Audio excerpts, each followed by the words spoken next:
Hello CLC Church family, and welcome to week 3 of 4 of our CLC General Election specials, where we're thinking about how we prepare for voting in this election biblically, prayerfully and meaningfully. So today we're thinking about voting on local and national issues, and that's something of course which gets our attention. How do we vote? Many of us will vote on national issues, some of the things that politicians are talking about in the media. Perhaps our tendency is to vote for the party that we think will make the biggest difference to our nation, or that shares perhaps one or more of our personal key values. But others will be considering individual candidates, looking for the best one to represent their constituency, their needs, their concerns, and the issues and perspectives that they hold. Well, if it's national issues that you're considering, you might want to dig a little bit deeper into some of those really important issues. There are key issues around identity is one, gender, immigration, of course, asylum, poverty in our nation. And there's a link in the post to a range of Evangelical Alliance podcasts on these topics and more. Or we might want to consider what the parties are saying on some of the major issues.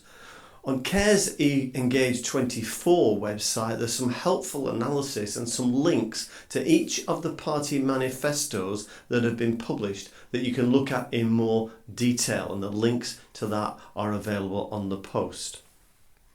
However, if you're looking at more local issues and a local candidate to vote for, then let me just make a couple of suggestions. First of all, here's something to think about. If your previous MP is standing again in your constituency, would you want to vote the same way as you did last time? Or would you consider changing? And what would the reasons be that would help you make that decision to change your mind or not to change your mind?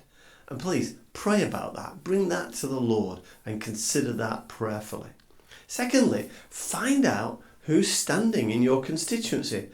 WhoCanIVoteFor.com is a helpful website, has a link to every constituency in the nation with a list of all the candidates registered to stand for election.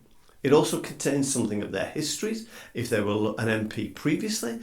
Sometimes there's a personal statement or a link to their party manifesto or to some link of their own. And there are ways in which you can contact them as well, for some of them, not for all of them. So the link to that website, WhoCanIVoteFor.com, is available in the post.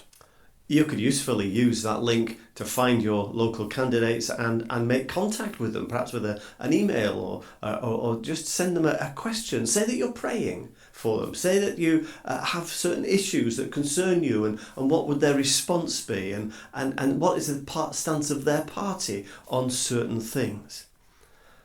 Of course, some of us may be wondering why it is that Christians vote differently. Some will vote for one party, some will vote for another, some will vote for national issues, some will vote on local issues. Well, there's a link to a helpful video from CARE on just that issue, both on YouTube and on their website, and you can find it, Why Do Christians Vote Differently? The link is in the posts. And also, really, really importantly, let's not stop praying for this election. The CARE prayer points are included in the post below. There's a link to their prayer video as well. Please use them in your personal prayer times. They'll both help you in your decision making and, of course, will make an impact on the election itself. So until next week, when we'll be a week away from the election, and we'll be thinking then about the election outcomes and the new government that will be coming into place. God bless you. Above all, let's keep praying, let's keep thinking, and let's keep listening to what God is saying to us. God bless you.